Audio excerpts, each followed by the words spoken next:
Question number 33 देखिएगा। यहाँ पर 3 के प्रथम 10 गुणजों का योग ज्ञात कीजिए।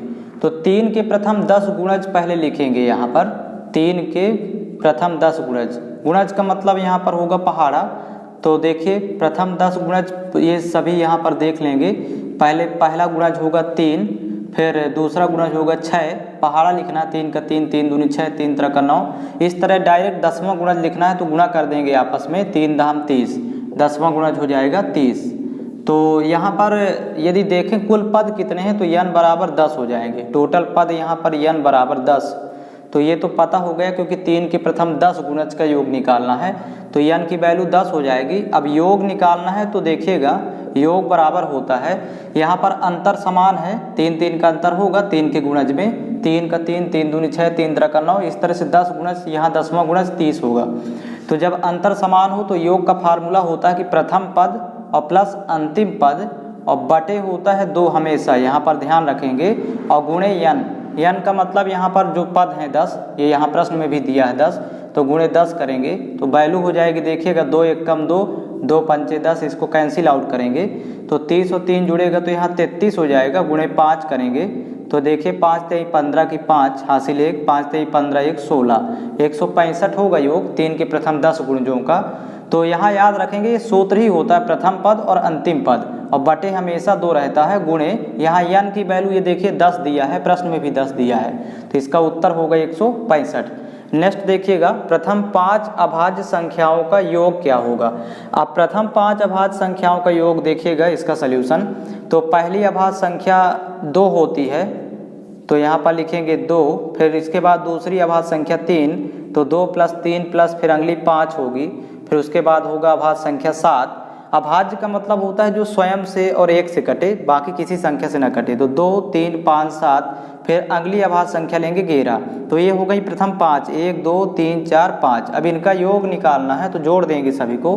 तो 11 7 18, 18 5 23, 23 3 26, 26 2 28। तो प्रथम 5 अभाज्य संख्याओं का योग 28 होगा, ये इसका सल्यूशन होगा। इसका अगला क्वेश्चन देखेंगे। क्वेश्चन नंबर 35 देखिए। 1 3 5 7 और डैश डैश डैश 69 तक की विषम संख्याओं का योग ज्ञात करें। तो 1 से लेकर के 69 तक की विषम संख्याओं का योग ज्ञात करना है। तो सबसे पहले तो पता करें कि 1 से 69 तक में कितनी विषम संख्याएं हैं, मतलब कुल पद पहले निकालेंगे। तो यहाँ पर कुल पद पहले n निकालेंगे, कुल पद n बराबर, इसका फार्मूला होता है अंतिम पद माइनस, ये लिखेंगे यहाँ प्रथम पद, फिर बटे, बटे में यहाँ अंतर कितने कितने का यहाँ पर देखेंगे तो 2 2 का अंतर है। यहाँ पर देखिएगा यहाँ बटे में 2 2 का अंतर है तो 2 लिखेंगे, और फिर प्लस 1। जब भी कुल पद निकालना होता तो अंतिम पद माइनस प्रथम पद बटे सार्वंतर, मतलब इसके पदों के बीच अंतर, और फिर प्लस 1। तो यहाँ पर 69 में जब 1 घटाएंगे तो वैल्यू होगी 68 बटे 2, और फिर प्लस 1 और एक्स्ट्रा में करेंगे तो 2 1 कम 2, यहाँ से कैंसिल आउट करेंगे, 2 3 6, 2 चौको 8, 34 दूनी 68, 34 और 1 35। तो कुल पद हो जाएंगे 35, मतलब 1 से 69 तक में विषम संख्याएं 35 हैं। अब यहाँ पर योग निकाल देना है। तो योग का फार्मूला होता है कि प्रथम पद और अंतिम पद इन दोनों को जोड़ देना है, मतलब यहाँ माइनस किए थे तो यहाँ पर जोड़ेंगे 69 और प्लस 1, मतलब अंतिम पद प्लस प्रथम पद, इसको जोड़ के और बटे हमेशा यहाँ 2 रखना है इधर, और इनटू में n होगा। n का मतलब जो अभी कुल पद निकाले हैं 35, तो यहाँ पर गुणे 35 करना है। तो 69 और 1 जुड़ेगा तो यहाँ पर हो जाएगा 70, और 70 कट जाएगा 2 से, 2 1 कम 2, 35 दूनी 70, 35 गुणे 35 कर देंगे तो योग आ जाएगा। 35 गुणे 35 ये कर दें, चाहे 35 का स्क्वायर लिखें, बात एक ही होती है। तो 35 का स्क्वायर के लिए 5 का स्क्वायर 25, पहले इसका स्क्वायर लिख देंगे और फिर इसके बाद वाली में गुणा करेंगे, 3 के बाद 4 आता है तो 3 चौक 12, 1225 आएगा योग, 35 का स्क्वायर 1225। नेक्स्ट देखिएगा अगला सवाल है, प्रथम 10 प्राकृत संख्याओं का योग ज्ञात करें। तो मतलब प्रथम 10 प्राकृत संख्याओं का योग निकालना है। यहाँ पर प्रश्न था प्रथम 10 प्राकृत संख्याओं के वर्गों का योग निकालना था, यहाँ पर मिस्टेक हो गया है, प्रथम 10 प्राकृत संख्याओं के वर्गों का योग। यहाँ पर प्रश्न में देख लीजिएगा, इसके वर्गों का योग निकालना है, प्रथम 10 प्राकृत संख्याओं के वर्गों का योग। तो मतलब कहने का अर्थ कि 1 का वर्ग धन 2 का वर्ग धन 3 का वर्ग इस तरह से यहाँ पर प्रथम 10 प्राकृत संख्याओं के वर्गों का योग। अब इसका फार्मूला होता है, पहले फार्मूला लिख लेते हैं, n into n plus 1 into 2n plus 1 अपान 6, ये सूत्र होता है। तो n की वैल्यू ये लास्ट वाला पद होगा 10, n की जगह 10 रखेंगे, इसमें अंतिम वाला पद ले लेते हैं, तो यहाँ लिख लेंगे n बराबर 10। अब इस 10 को देखिए सूत्र में रख देंगे तो आ जाएगा 1 से 10 तक के वर्गों का योग। तो देखिएगा 10 रखेंगे यहाँ पर तो 10 गुणे और फिर 10 धन 1 करेंगे तो 11, और यहाँ पर 2 गुणे 10 करेंगे तो 2 धाम 20, 20 1 21, तो गुणे हो जाएगा 21 बटे है 6। अब कैंसिल आउट करेंगे 2 से तो 2 तिहाई 6, यहाँ से 2 पंचे 10, फिर 3 से 3 1 कम 3, 3 सत्ते 21, तो 5 गुणे 11 करेंगे तो 5 गुणे 11, 11 पचे 55 और गुणे हो जाएगा 7। तो यहाँ पर योग आ जाएगा 7 पना 35 की 5 हासिल 3, 7 पना 35 3 38, 385 योग आएगा। 1 से 10 तक की प्राकृत संख्याओं के वर्गों का योग 385। इसका अगला क्वेश्चन देखेंगे, क्वेश्चन नंबर 37 देखिए, प्रथम 10 सम संख्याओं के वर्गों का योग ज्ञात करें। तो मतलब क्वेश्चन का देखिएगा क्या कह रहा है, प्रथम 10 सम संख्याएं, तो पहली सम संख्या होती है 2, तो 2 का वर्ग, अब वर्गों का योग निकालना। फिर अगली सम संख्या 4 होगी तो 4 का वर्ग, फिर इसी तरह तीसरी देखिए 6 होगी तो 6 का वर्ग। ऐसे इस तरह से प्रथम 10 सम संख्याएं लेंगे तो 10वीं सम संख्या 20 होगी तो 20 का वर्ग। तो ये हमें ज्ञात करना है और इसका फार्मूला होता है सम संख्याओं के वर्गों का योग ज्ञात करने का। देखिएगा n इंटू n प्लस 1 और यहाँ पर n प्लस 2 लिखेंगे। जो अभी प्राकृत संख्याओं का योग निकाले थे वर्गों का योग, तो यहाँ पर 2n प्लस 1 था, लेकिन यहाँ पर n into n plus 1 into n plus 2 इसमें अपान 6, ये फार्मूला होगा। n की वैल्यू यहाँ पर 20 होगी क्योंकि 20 जाता है, 10वीं सम संख्या होगी 20, तो n की वैल्यू यहाँ 20 लेना है और वैल्यू पुट कर देंगे तो योग आ जाएगा। ऐसे सॉल्व करना है।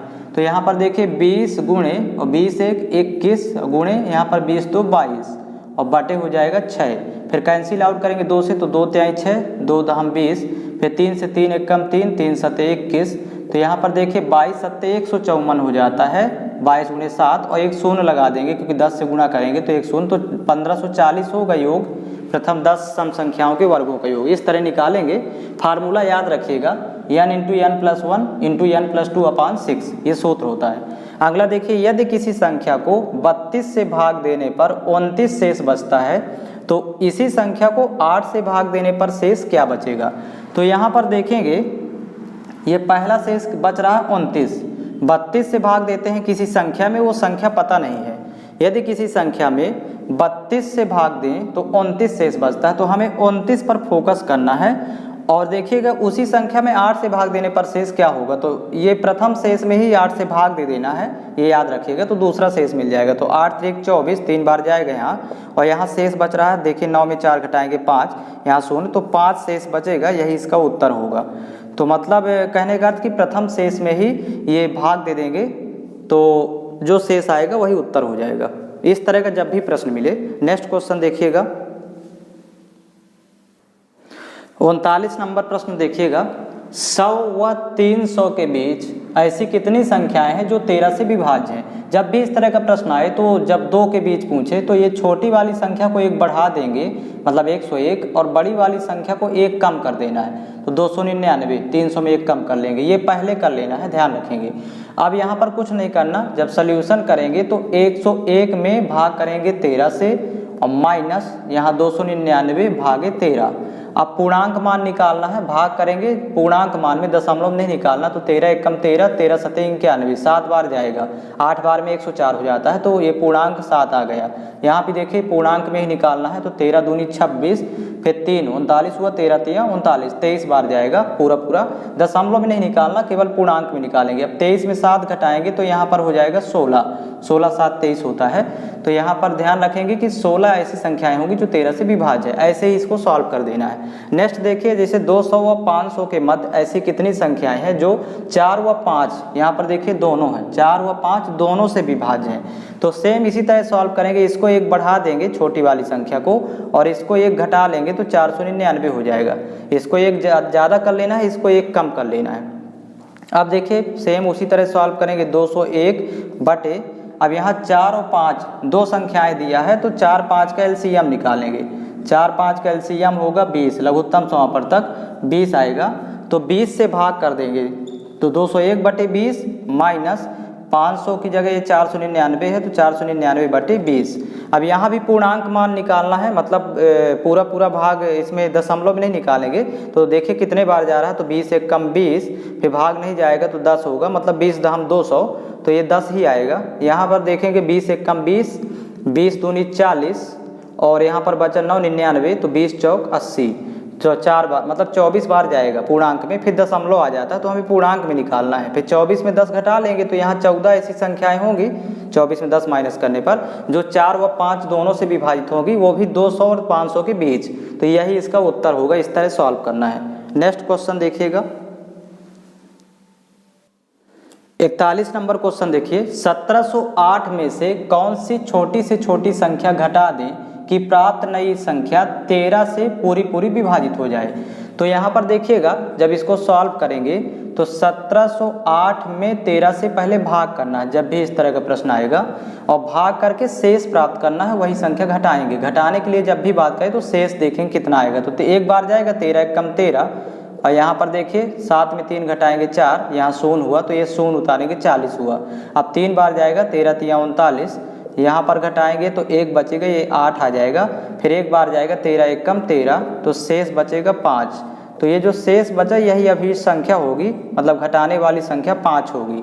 तो इस तरह से सॉल्व करेंगे, और इसका नेक्स्ट क्लास में अगले क्वेश्चन कवर करने वाले हैं। और ये बहुत ही महत्वपूर्ण क्वेश्चन है, एग्जाम में यही क्वेश्चन रिपीट होंगे पुनः, क्योंकि ये पहले आ चुके हैं, प्रीवियस ईयर क्वेश्चन है, और प्लस कुछ न्यू क्वेश्चन भी ऐड किए गए हैं। तो आप लोग इनको केयरफुल होकर के बार बार रिवीजन करें ताकि एग्जाम में एक भी क्वेश्चन छूटे नहीं।